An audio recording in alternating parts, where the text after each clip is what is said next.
సేవ అంటే ఏమిటి? సేవ ఎలా చేయాలి? సేవ అంటే ఇతరులకు మనం చేసేటువంటి సహాయం గావచ్చు, ఒక పరిచర్య గావచ్చు, ఉపకారం గావచ్చు. వీటిని సేవలు అంటారు. ఈ సేవలు చేయించుకునేటువంటి వాళ్ళు కర్మచక్రంలో ఇరుక్కుంటారు ఎక్కువగా. కొంతమందికి సేవలు చేయించుకుంటా ఉంటారు. ఎవరు చేయించుకుంటా ఉంటారు? ఉయ్యాల్లో ఉండేటువంటి పసిబిడ్డలో ఇంకా కొంచెం పెరిగి పెద్దవాళ్ళు అయ్యేంత వరకు వాళ్ళు మన దగ్గర సేవలు చేయించుకుంటా ఉంటారు. వాళ్ళకేం కర్మలు అంటుకోవు.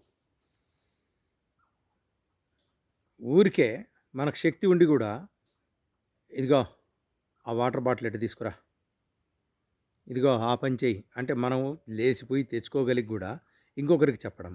ఆ పని చెయ్యి, ఈ పని చెయ్యి, ఆ పని చేసి పెట్టు, ఈ పని చేసి పెట్టు, నువ్వు ఉచితంగా చేసి పెట్టమని చెప్తా ఉంటారు. ఆ ఉచిత సేవల వల్ల మనము కర్మబంధంలో ఇరుక్కుంటాము. అలాంటి సేవలు చేపించుకోవడం వలన సేవలు చేస్తే కర్మలు తొలుగుతాయి అంటారు. అది పెద్ద టాపిక్కు. దాన్ని ఒక వీడియో చేస్తాము. సేవలు చేస్తే కర్మలు ఎటువంటి కర్మలు తొలగుతాయి, ఎటువంటి కర్మలు తొలగవు, ఎందుకు సేవలు చేయాలి, సేవ సేవల్లో రకాలేంటి, ఇవంతా కూడా చాలా పెద్ద టాపిక్ ఇది. చాలా మంచి మంచి విషయాల్ని మనము ధ్యానయోగ టీవీలో చెప్పుకుందాము. ఈ కొద్ది రోజుల్లోనే దాని మీద ఒక మంచి వీడియో చేస్తున్నాను. Please watch Dhyanayoga TV. Subscribe చేసుకోండి, మీకు నోటిఫికేషన్ వస్తుంది.